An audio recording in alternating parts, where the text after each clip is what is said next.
Hello दोस्तों, स्वागत है आप सभी का बजरंग ITI स्टडी के इस यूट्यूब चैनल में। और आप सभी को पता है ये चैनल है ITI से संबंधित प्रतियोगी परीक्षाओं तथा सेमेस्टर परीक्षाओं की तैयारी हेतु। आज का जो वीडियो है रिवीजन वीडियो है, और इसमें मैंने रेफरेंस माना है इस DRDO टेक्नीशियन की बुक को। देखिए, सारा सिलेबस जो है, चाहे टेक्नीशियन का हो, चाहे PCL का हो, या और किसी भी स्टेट का हो, सब सेम होता है। चैप्टर तो वही है, बेसिक आपको पढ़ना पड़ेगा, ट्रांसफार्मर आपको पढ़ना पड़ेगा। तो इस बुक में क्वेश्चन कुछ अच्छे लेवल के थे, इसीलिए मैंने इस बुक को सिलेक्ट किया है। चलिए, ज़्यादा देर न करते हुए हम चलते हैं क्वेश्चंस की ओर। और ये रिवीजन वीडियो साबित होगा, ये उनके लिए है जिन्हें रिवीजन करना है।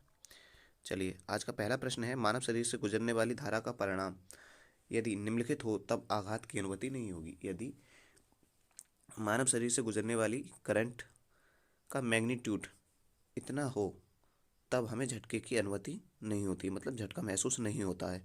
तो ये यदि 1 मिली एम्पियर से कम हो तो हमें झटके की अनुभूति नहीं होती है। अगले क्वेश्चन की ओर चलते हैं। अगला क्वेश्चन है कि किस प्रकार का फायर एक्सटिंग्विशर विद्युत आधारित अग्नि के लिए प्रयोग नहीं करना चाहिए।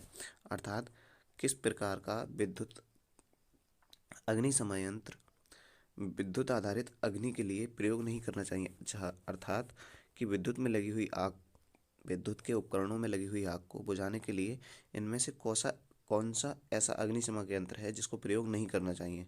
तो वह हेलोन अग्निशमक यंत्र है, कार्बन टेट्राक्लोराइड अग्निशमक यंत्र है, या फोम टाइप। तो इसमें हमें फोम टाइप अग्निशमक यंत्र प्रयोग नहीं करना चाहिए। अगला है, मानव शरीर पर बिजली के झटकों का जोर यानी कि तीव्रता निम्नलिखित पर निर्भर करती है। किस पर निर्भर करती है? लाइन वोल्टेज पर, लाइन धारा पर, लाइन धारा और वोल्टेज पर, या सभी पर। तो प्रश्न का आंसर है ऑप्शन नंबर ए, लाइन धारा पर निर्भर करती है। अगला प्रश्न है, लिक्विफाइड गैसों द्वारा लगी आग को बुझाने के लिए किस श्रेणी की अग्निशमक यंत्र उपयुक्त किए जाते हैं। अर्थात द्रवित गैसों द्वारा जो आग लगती है उस आग को बुझाने के लिए हमें किस प्रकार के अग्निशमक यंत्रों का प्रयोग करते हैं। तो इसके लिए हम प्रयोग करते हैं डाई पाउडर अग्निशमक यंत्र, अर्थात सूखे हुए पाउडर वाले आग बुझाने वाले यंत्रों का प्रयोग करते हैं। अगला प्रश्न है, निम्नलिखित में से कौन सी हानियां हैं जो किसी व्यक्ति को विद्युत के झटके लगने से हो सकती हैं। किसी अंग विशेष पर छाले पड़ना, या मांस का जल जाना, हृदय गति रुक जाना और मृत्यु हो जाना, सांस में रुकावट व मृत्यु, उपरोक्त सभी। तो देखिए, जैसे जैसे हमें वोल्टेज बढ़ता जाएगा वैसे वैसे विद्युत का झटका तथा विद्युत से होने वाली हानियां बढ़ती जाती हैं। तो ये सभी हो सकती हैं, जैसे जैसे करंट का मान चेंज होगा वैसे वैसे हमें ये सभी हानियां हो सकती हैं। इस प्रश्न का आंसर है ऑप्शन नंबर डी, उपरोक्त सभी। अगले प्रश्न की ओर चलते हैं। अगला प्रश्न क्या है? अगला प्रश्न है, कौन सा सुरक्षा चिन्ह दर्शाता है कि किसी कार्य को किया जाना है। मैंने आपको एक सेपरेट वीडियो में बताया था कि निषेधात्मक चिन्ह और अनिवार्य चिन्ह, चेतावनी चिन्ह, सूचनात्मक चिन्ह, ये 4 प्रकार के चिन्ह होते हैं। और उनमें से कौन सा ऐसा चिन्ह है जो ये बताता है कि इस कार्य को किया जाना है। तो वह चिन्ह होता है अनिवार्य चिन्ह। चलिए, अनिवार्य चिन्ह का मैं आपको पिक्चर दिखा देता हूँ। देखिए, ये होता है अनिवार्य चिन्ह। इसका बैकग्राउंड नीले रंग का होता है तथा इस पर बनने वाली आकृति सफ़ेद होती है, और ये गोलाकार या वृत्ताकार होते हैं। ठीक है, अगला देखते हैं। अगला है, यदि जब पीड़ित का मुख नहीं खुला हो तब कृत्रिम श्वसन के लिए किस पद्धति का प्रयोग किया जाता है। अर्थात यदि कोई व्यक्ति है वह बेहोश हो गया है और उसका मुख नहीं खुल रहा हो, तब हम उसको कृत्रिम सांस देने के लिए किस पद्धति का प्रयोग करेंगे। तो उसके लिए हम प्रयोग करेंगे सेफर विधि, नेल्सन प्रणाली, मुख से मुख प्रणाली, या मुख से नाक प्रणाली। तो हम इस स्थिति में मुख से नाक प्रणाली का प्रयोग करेंगे। किस प्रणाली का प्रयोग करेंगे? मुख से नाक प्रणाली। अगला प्रश्न देखते हैं। अगला क्या है? अगला है, विद्युत उपकरण में स्पार्किंग का कारण हो सकता है। विद्युत उपकरण में स्पार्किंग किसके कारण हो सकती है? तो यह ढीले कनेक्शन के कारण हो सकती है। अगला है, दुर्घटना से बचाव का सबसे अच्छा तरीका क्या है। यदि हमें दुर्घटना से बचना है तो सबसे अच्छा तरीका उस क्या है? सुरक्षा साज सामानों का प्रयोग करना, जाम मशीन और कार्य के स्थान से संबंधित सुरक्षा नियमों का पालन करना, अपने तरीके से कार्य करना, उपरोक्त सभी। तो इसका सही और सटीक आंसर होगा ऑप्शन नंबर बी, यानी कि जॉब, मशीन और कार्य के स्थान से संबंधित सुरक्षा नियमों का पालन करना। अगला है, सूचनात्मक चिन्ह का परिदृश्य रंग कैसा होता है। सूचनात्मक जो चिन्ह होते हैं उनका परिदृश्य रंग कैसा होता है? लाल, हरा, नीला, पीला। चलिए मैं ड्रॉ करके बताता हूँ। सूचनात्मक चिन्ह इस प्रकार से होते हैं, इस प्रकार से आयताकार या वर्गाकार होते हैं ये, और इन पर बनने वाली आकृति कुछ इस रंग से बनी होती है ये। ठीक है, ये थोड़ा और हरा होता है और इसको कुछ ऐसे कर देते हैं, इस प्रकार से होती है ये आकृति,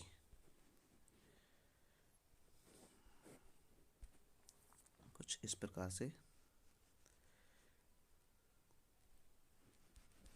मैं अच्छे से बना देता हूँ आपके लिए, समझ लीजिएगा। देखिए कुछ इस प्रकार से होते हैं सूचनात्मक चिन्ह, इस प्रकार से। ये अस्पताल वाला जो चिन्ह जो बना होता है। ठीक है, अगला प्रश्न देखते हैं। अगला प्रश्न क्या है? अगला प्रश्न है सूचनात्मक चिन्ह का परिदृश्य रंग कैसा होता है? तो ये हरे रंग का होता है। कैसे रंग का होता है? हरे रंग का होता है। अगला देखते हैं। अगला है फर्स्ट एड बॉक्स में घाव भरने के लिए ट्यूब रखी जाती है। फर्स्ट एड बॉक्स अर्थात हम किसी भी कंपनी में काम करते हैं या किसी भी स्थल पर, कार्यस्थल पर काम करते हैं, चूँकि हम टेक्निकल स्टूडेंट हैं तो वहाँ पर दुर्घटना के बाद हमें प्राथमिक उपचार किट को रखना होता है, जिसको हम फर्स्ट एड किट कहते हैं। उस फर्स्ट एड किट में कौन सी ट्यूब घाव पर लगाने के लिए लगी होती है? तो वह कौन सी ट्यूब हम वहाँ पर लगी होती है, कौन सी होती है? सोफ्रामाइसिन होती है, बोरोलिन होती है, पेनिसिलिन होती है या बीटाडीन? प्रश्न का आंसर ऑप्शन नंबर सी रहेगा, बीटाडीन ट्यूब का हम प्रयोग करते हैं। अगला है विद्युत से उत्पन्न आग के कारण इनमें से कौन से अग्निशमक यंत्र प्रयोग नहीं किए जाते हैं? तो कार्बन टेट्राक्लोराइड टाइप, झाग टाइप, या रेत भरण प्रकार के, या कार्बन डाइऑक्साइड वाले। तो झाग वाले हम प्रयोग नहीं करते हैं। कौन से प्रयोग नहीं करते हैं? झाग वाले। अगला प्रश्न है, उसी का आंसर है। अगला है कार्यशाला में आग बुझाने के लिए किसकी व्यवस्था रखनी चाहिए? अग्निशमक यंत्र, पानी से भरी बाल्टियाँ, रेत से भरी बाल्टियाँ, उपरोक्त सभी। तो देखते हैं इस प्रश्न का आंसर। प्रश्न का आंसर ऑप्शन नंबर डी रहेगा, ये सभी रखने चाहिए। अगला है ISO का पूर्ण रूप क्या है? बहुत बहुत इंपॉर्टेंट क्वेश्चन है। ISO का पूर्ण रूप क्या है? Indian standard organisation, international standard organisation, international science organisation, Indian science organisation. तो चलिए देखते हैं इस प्रश्न का आंसर। प्रश्न का आंसर ऑप्शन नंबर बी रहेगा, इंटरनेशनल स्टैंडर्ड ऑर्गेनाइजेशन। अगला प्रश्न देखते हैं। देखिए यहाँ पर कुछ फुल फॉर्म दी गई हैं, आपको उन फुल फॉर्म को पढ़ लीजिएगा। BIS की फुल फॉर्म है bureau of Indian standard, BIS की फुल फॉर्म है ब्यूरो ऑफ इंडियन स्टैंडर्ड, जबकि ISO की फुल फॉर्म है अंतर्राष्ट्रीय मानक संस्थान या संगठन, यानी कि international organisation, international standard organisation. GIS का है जापान का व्यवसायिक मानक, DIM ड्यूस ये जर्मनी का है। अगला है BSI ब्रिटिश स्टैंडर्ड संस्था। अगला है गोस्ट रूस का स्टैंडर्ड संगठन। फिर है ASA अमेरिकन स्टैंडर्ड एसोसिएशन। फिर है ASTM USA स्टैंडर्ड। अब ये सभी याद नहीं करने हैं, बताता हूँ कौन कौन सा। देखो BIS और ISO, इसमें BIS और ISO ये दो इंपॉर्टेंट है, इन दोनों को याद कर लीजिएगा। अगला देखते हैं। अगला क्या है? विद्युत सप्लाई के तार से चिपके व्यक्ति को दूर कैसे करते हैं? तो सूखी लकड़ी या रबड़ के दस्तानों से, उसका हाथ पकड़कर गीली लकड़ी द्वारा, लोहे के सरिये से। सभी जानते हैं कि उसको सूखी लकड़ी या रबड़ के दस्ताने से अलग किया जाएगा। अगला है बिजली की आग बुझाने के लिए निम्नलिखित किस्म के अग्निशमक यंत्रों का प्रयोग किया जाना चाहिए। बिजली की आग बुझाने के लिए किसका प्रयोग करना चाहिए? कौन से अग्निशमक यंत्र? Class B type, A type, A या B टाइप दोनों। और अगला है ऑप्शन नंबर डी किस्म के। तो हम बिजली से लगी हुई आग को बुझाने के लिए D किस्म के अग्निशमक यंत्रों का प्रयोग करते हैं। काटने वाले औजारों को कहाँ रखना चाहिए? नापने वाले औजारों के साथ, खोलने वाले या बांधने वाले औजारों के साथ, सभी औजारों के साथ, सभी औजारों से अलग।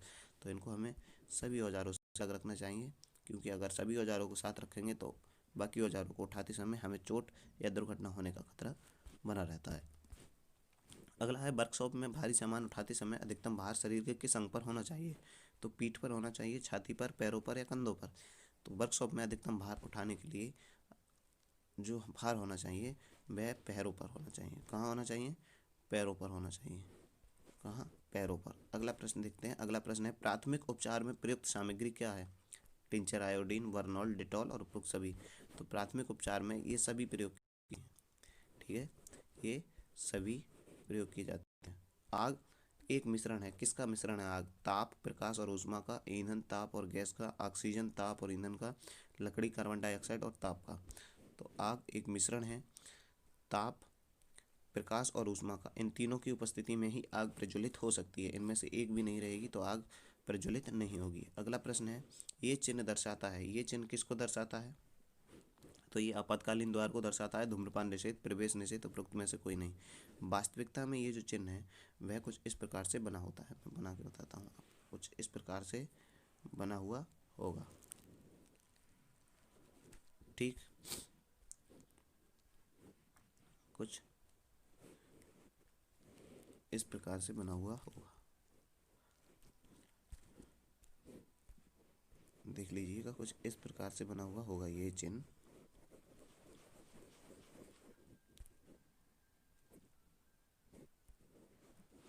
मेरा मोटिव ये नहीं है कि क्वेश्चन करा देना, आपको समझाना भी है, तो मैं समझाने की पूरी प्रयास में हूँ।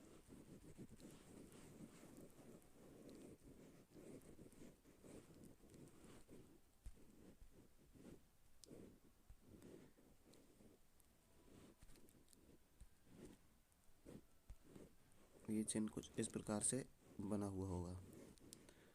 अब आपने ये कई जगह देखा भी होगा। ठीक है, हम इसका स्क्रीनशॉट ले लेते हैं और ये आपको पीडीएफ में हम प्रोवाइड करा देंगे। ठीक है, चलिए, तो ये वाले चिन्ह कहाँ क्या कहते हैं? ये निषेधात्मक चिन्ह है और इससे संबंधित 3-4 क्वेश्चन पूछे जा सकते हैं। कौन कौन से 3-4 क्वेश्चन पूछे जाते हैं? देखिए, पूछा जाता है निषेधात्मक चिन्ह का जो बैकग्राउंड होता है ये किस कलर का दिखाई देता है? तो ये मैंने आपको दिखाया है, सफ़ेद कलर का होता है, जबकि इस पर लगने वाली क्रॉस पट्टी काले कलर की होती है। और इसका जो बैकग्राउंड होता है ये सफ़ेद होता है। और इसकी जो बाहरी गोलाकार पट्टी होती है ये कैसे कलर की होती है? तो ये रेड कलर की होती है। और ये निषेधात्मक चिन्ह होते हैं, किसी कार्य को करने के लिए मना करते हैं। अगला है, इस प्रश्न का आंसर ये प्रवेश निषेध का है। अगला है, BIS का पूर्ण नाम क्या है? अभी आपको बताया था, bureau of Indian standard, bureau of international standard, bureau of industry नार्गेशन स्टैंडर्ड। उपरोक्त में से कोई नहीं। चलिए देखते हैं प्रश्न का आंसर। ऑप्शन नंबर ए सही रहेगा, ब्यूरो ऑफ इंडियन स्टैंडर्ड। अगला प्रश्न है, सूचनात्मक चिन्ह की पृष्ठभूमि कैसे रंग की होती है तथा इसका आकार कैसा होता है? तो देखते हैं इस प्रश्न का आंसर। देखिए, यह है इस प्रश्न का आंसर। ये सूचनात्मक चिन्ह का फोटो है। इसकी पृष्ठभूमि कैसी होती है? हरे रंग की। इस पर बनने वाली आकृति कैसी होती है? सफ़ेद रंग की। और इसका जो आकार है कैसा है? वर्गाकार होता है। ठीक है, अगला है, कृत्रिम श्वासन की सबसे सरलतम विधि कौन सी है? सिल्वेस्टर विधि, शेफर विधि, मुंह से मुंह में श्वास देना। उपरोक्त में से कोई नहीं। तो सभी जानते हैं कि कृत्रिम श्वासन की सबसे सरलतम विधि है मुंह से मुंह में श्वास देना। अगला है, यदि मरीज मुंह से श्वासन की प्रक्रिया सही ना करे, प्राथमिक उपचार को निम्नलिखित अनुसार करना चाहिए। क्या करना चाहिए?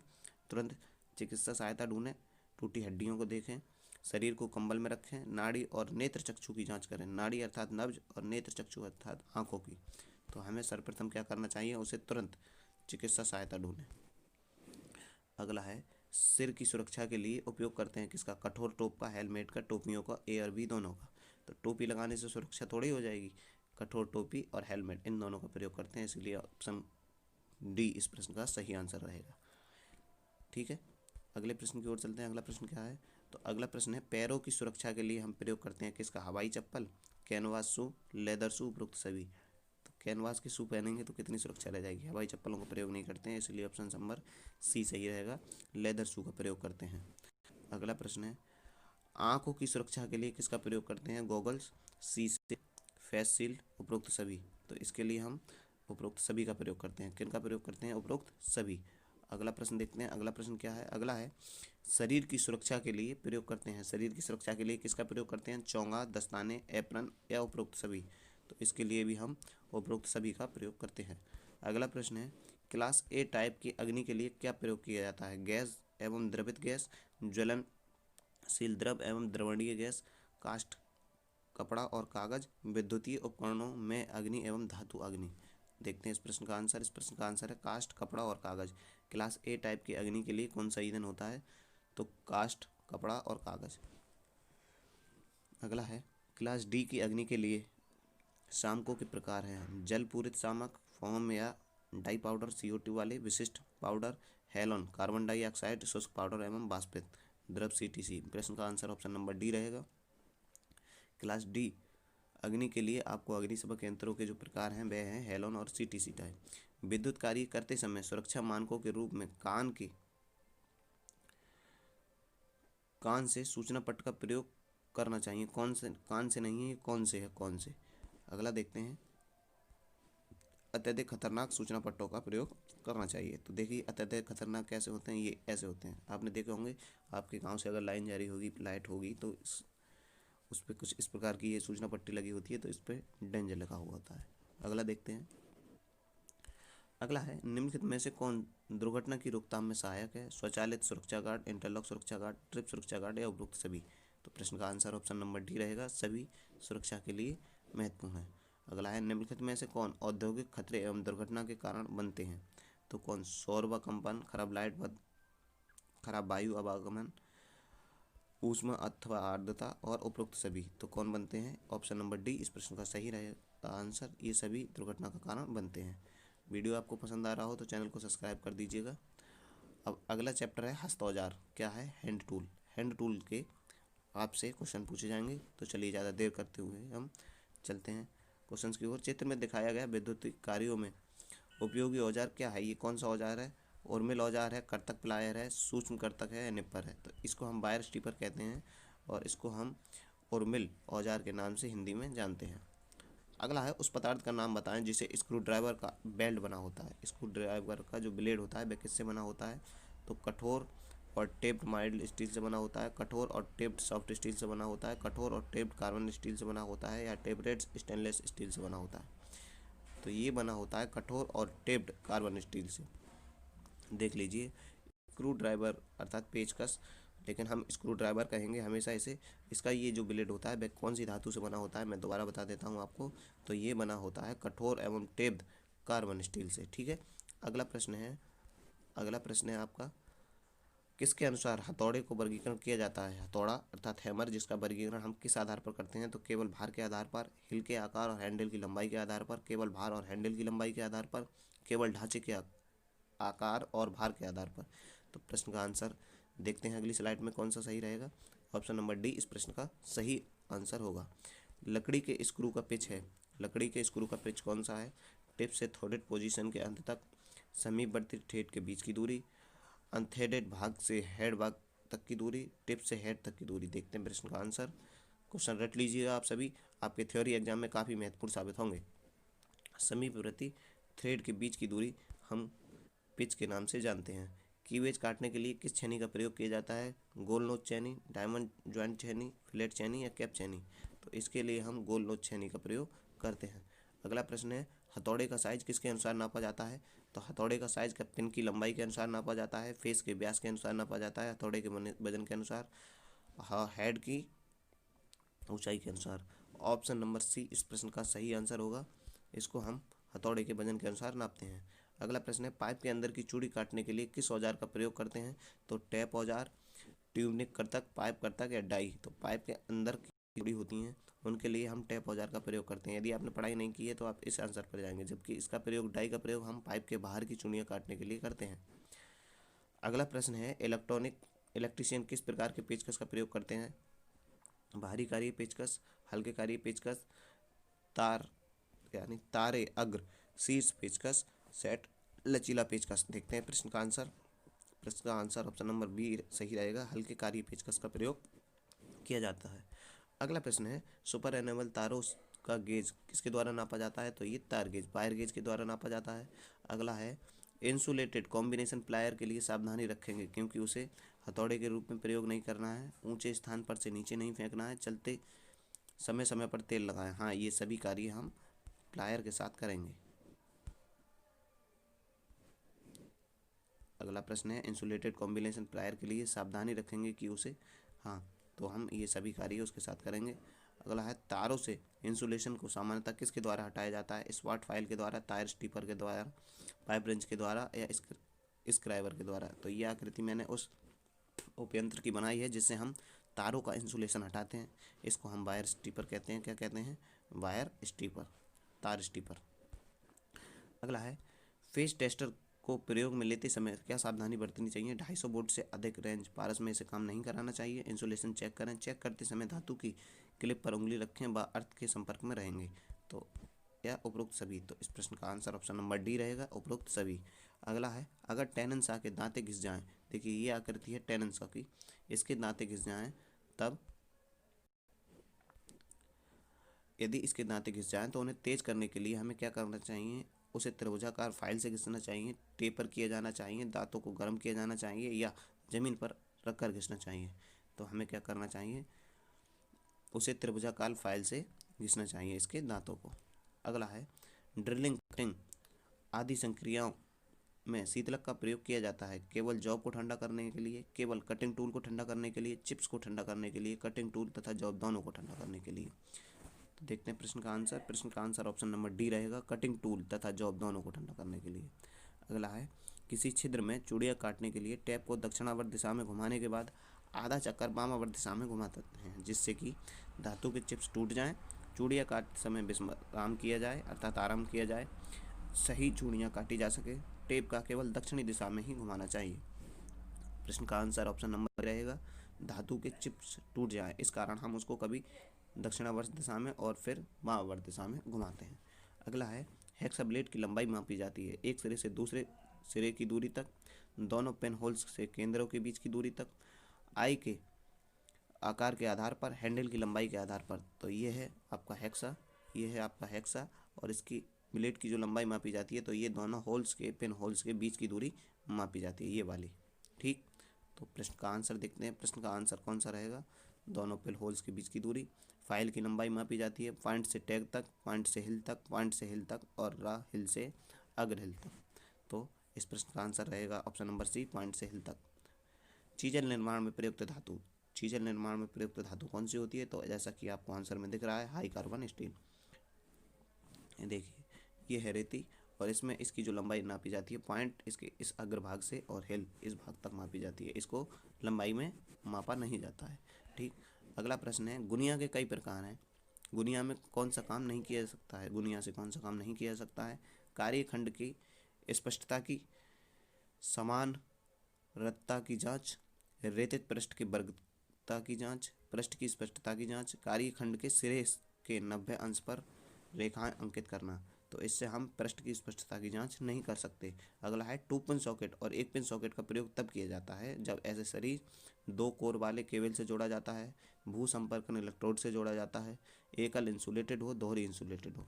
प्रश्न का आंसर ऑप्शन नंबर डी रहेगा, 2 पिन सॉकेट और 1 पिन सॉकेट को तब प्रयोग किया जा सकता है जब एसेसरी दोहरी इंसुलेटेड हो। तो आज की वीडियो का ये अंतिम प्रश्न था, और आपको अगर वीडियो पसंद आई हो तो इसको लाइक शेयर सब्सक्राइब कीजिए, और इसी प्रकार की मैं और वीडियो बनाता रहूँगा जो आपके एग्ज़ाम में काफ़ी महत्वपूर्ण साबित होंगी। तो आज की वीडियो में इतना ही था, तो चलिए वीडियो ख़त्म करते हैं। तब तक के लिए धन्यवाद। जय हिंद, जय भारत। आपका दिन शुभ हो। जय हिंद।